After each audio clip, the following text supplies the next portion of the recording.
Doctor Snigdha, আমরা শুরু করেছিলাম ওই জায়গায়, এরপর তো একটু অন্য আলোচনা হলো, দুজন নারীকে পেয়েছি, বেশ ভালোই হয়েছে।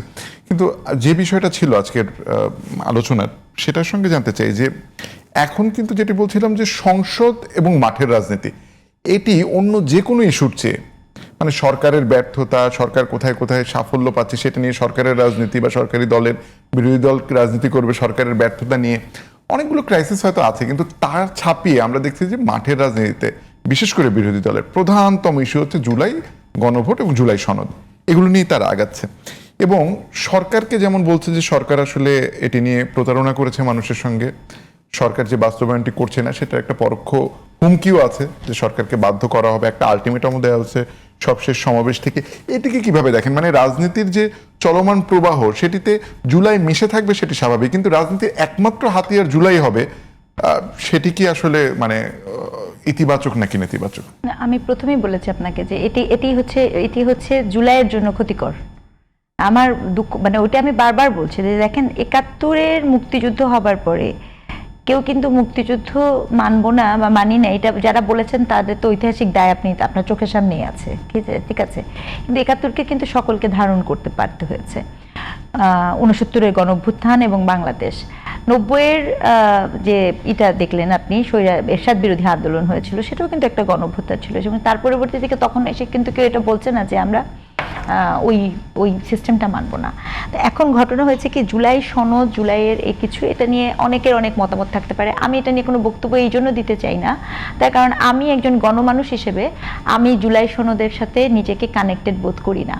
এটা একদম সহজ কথা। কেন করি না সেটার ব্যাখ্যাটা আমি খুব পরিষ্কার করে দিতে চাই, নাহলে আবার ভ্রান্তি তৈরি হবে। সেটি হচ্ছে, আমি যেইভাবে আমার কাছে 4টি বিষয় নিয়ে এসে আপনি আমাকে দিয়েছেন, তার মানে বাকি সকল সিদ্ধান্ত তো আপনারা নিয়ে নিয়েছেন, তাই না?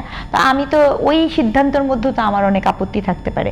আর এনেছেনই যখন, যে 4টা দিয়েছেন সেই 4টার মধ্যে তো 2টা ভাই আমি পছন্দ করতে পারি, 2টা অপছন্দ করতে পারি, সেই সুযোগ আপনি আমার কাছে রাখেন নাই। আমি এই পুরো প্রক্রিয়াটা নিয়ে খুবই বিরক্ত।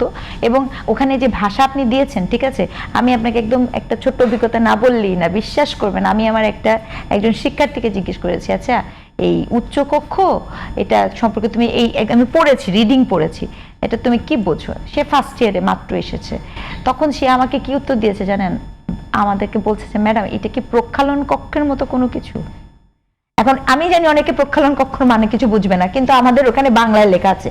তো এই যে সে তার বোধের মধ্যেই নাই, প্রচার নাই, মানুষের জানাশোনা নাই, হঠাৎ করে আপনি যা কিছু করলেন। আবার পরবর্তীতে আবার শুনলাম যে কোনো একটা ব্যক্তিকে আপনি পয়সা দিয়ে দিলেন ওই প্রচার এবং প্রচারণার জন্য। এটাও আমার বোধগম্য হয় নাই যে কেন কোনো ব্যক্তিকে হ্যাঁ ভোটের পক্ষে প্রচার এবং প্রচারণা দিতে হবে। আপনার মিডিয়াতে আসতো আমার কোনো সমস্যা ছিল না, মিডিয়ার একটা দায়িত্ব, আপনি দেন সেটা। আপনি ব্যক্তিকে কেন দিলেন? আপনি পার্টিকুলার দল গোষ্ঠীকে কেন দিবেন?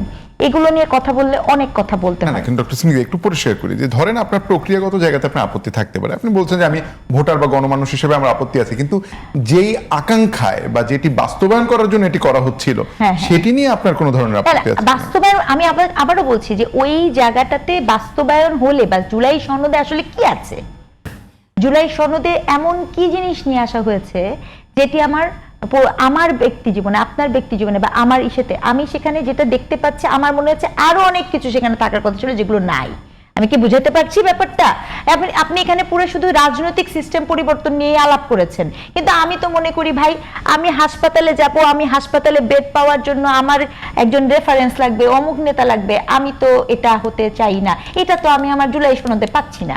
আমি মনে করি আমার বাসায় আমি হেঁটে আসছি, আমার একটা থানায় যাব, একটা মামলা করব, জিডি করব, থানায় যেয়ে বলবো যে অমুক নেতা একটু ফোন করে দেন, এটা তো না।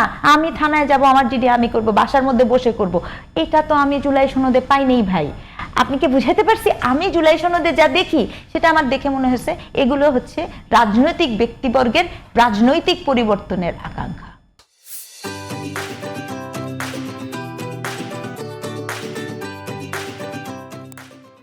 পরিষ্কার করলাম আমার অবস্থান। আপনার কোনোভাবে মনে হয় না যে ওই পরিবর্তন আপনার উপর কোনো প্রভাব ফেলবে? আমি একটু বলি, আপনার এখানে অবশ্যই আমি একটু বলি, একটা দেশে যখন ধরেন পদ্মা সেতুতে আমি কখনো এখন পর্যন্ত যাইনি, হ্যাঁ, কিন্তু পদ্মা সেতু হতে তো আমার দেশের ইকোনমি বুম হয়েছে, অনেক উপকার হয়েছে, ফাইন।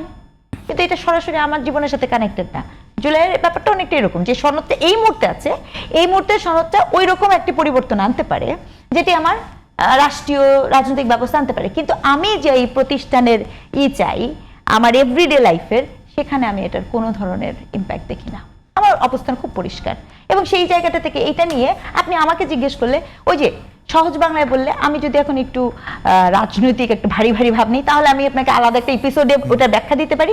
কিন্তু আমি যদি সাধারণ আমজনতা হই, আমার কি? উত্তরটা কিন্তু এটা, আমার কি? আমি তো বুঝিই না। আমি আপনাকে বোঝাতে পারছি, আমি বহু একজন নৃবিজ্ঞানী হিসেবে, একজন গবেষক হিসেবে, বিশ্বাস করেন আমি রাস্তা দিয়ে প্রায়ই যখনই আমি কোনো উবারে উঠি, আমি তাদেরকে জিজ্ঞেস করি, আচ্ছা আপনি জুলাই সনদে কি? তখন তারাও বলে, আচ্ছা ম্যাডাম এটা কি আছে? That is my point. জনগণকে তো আপনার বুঝতে পারতে হবে, তাই না? আপনি এমন একটা জিনিস দিয়েছেন, অবশ্যই আমি মনে করি আপনার ওই যে ক্ষমতাকে যে কুক্ষিগতকরণ করার যে প্রক্রিয়া, এটা অবশ্যই দরকার, এটা রাষ্ট্রের জন্য খুবই প্রয়োজনীয় জিনিস। কেন আমার ক্ষমতা কুক্ষিগত হবে?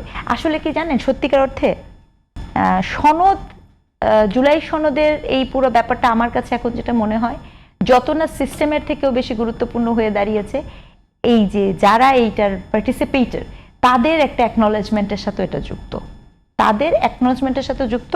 যেমন মুনির একটা কথা বলেছিল, ইন্ডিমিটি কেন দিব, ওই যে মুক্তিযুদ্ধ নিয়ে একটা কথা বলেছিল, আমি এই কথাটা খুবই তাকে আমার ভালো লাগছে, আই লাইক ইট, যে সেই কথাটা বলেছে, এবং কথাটা আমিও বলেছি। আপনি মুক্তিযুদ্ধ হয়েছেন, আপনি ৭১-এ মুক্তিযুদ্ধ করেছেন, আমি আপনাকে অত্যন্ত শ্রদ্ধা করি, কিন্তু আপনি যদি ওই যে জায়গার পর জায়গা দখল করেছেন মুক্তিযোদ্ধাদের নামে, এটা তো শ্রদ্ধা করার বিষয় না, এটা তো ক্রিটিক করার বিষয়।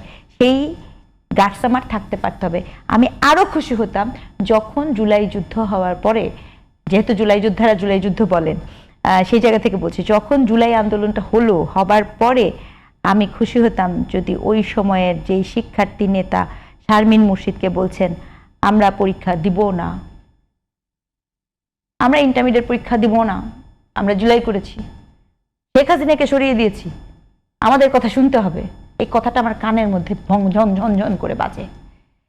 তখন কিন্তু আমি আর এই কথাটা শুনলাম না। আমি যখন তারপরে দেখলাম যে বিভিন্ন জায়গায় যখন এরকম অভিযোগ থেকে শুরু করে হামলা থেকে শুরু করে যখন করা হলো, তখন কিন্তু আমি এই কথাটা শুনি নাই। আমি সেজন্য বলছি, this is not right, that is wrong, and that wrong ultimately effect এই যে জুলাইকেও কিন্তু এফেক্ট করেছে। এই কথাগুলো আমাদেরকে বুঝতে পারতে হবে, জানতে পারতে হবে। এবং আপনি যে কথাটা বলেছেন জুলাই সনদের ক্ষেত্রে, জুলাই সনদ বারবারই তো সরকার বলছে করবে, সরকার করলেও যে কারণে তারা এই সমাগমটা করতে পারছে না, আমি কি প্রবলেমটা বুঝতে পারতেছি? তাদের এই যে আন্দোলনটা আছে হাতে, এটা কিন্তু যৌক্তিক আন্দোলন। আমি কিন্তু বলছি না যে বিরোধী দল যে বলছে যে জুলাই সনদ কেন বাস্তবায়ন করছে না, এটা অযৌক্তিক, এটা যৌক্তিক আন্দোলন। কিন্তু আমি সংকটটা বলছি কেন সেটা জনগণের কাছাকাছি যাচ্ছে না।